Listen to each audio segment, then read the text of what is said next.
Եկեք Փոլվոշերի գերազանց Քրիստոս գրքից մի փոքրիկ հատված ընթերցեմ։ Քարոզչության գերազանց թեման։ Ավետարանին միանշանակ պետք է հավատալ, այն պետք է ուսումնասիրել եւ արտացոլել մեր կյանքերում։ Այդուհանդերձ մեծ շեշտադրում է արված ավետարանը քարոզելու վրա։ Երկնային ծառայության ամենասկզբում Հիսուսը եկավ Գալիլեա, քարոզում էր Աստծո թագավորության ավետարանը։ Մարկոս 1:14 խոսք։ Իսկ ծառայության ավարտին նա ասաց իր աշակերտներին.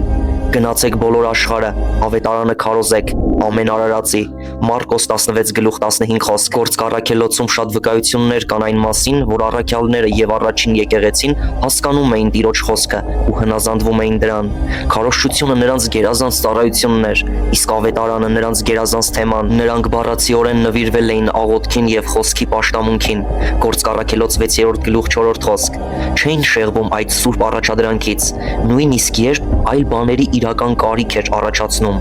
նույնիսկ երբ դա հակառակ էր մարդկային օրենքներին,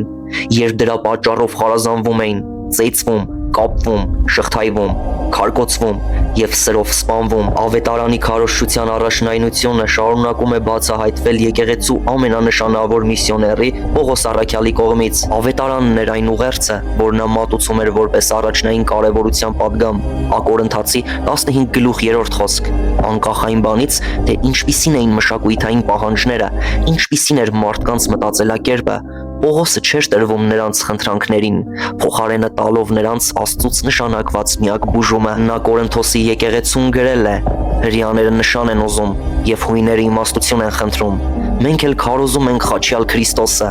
Աստծու զորություն եւ Աստծու իմաստություն։ Ակորնթացիներ 1-ի գլուխ 22-24 խոսք։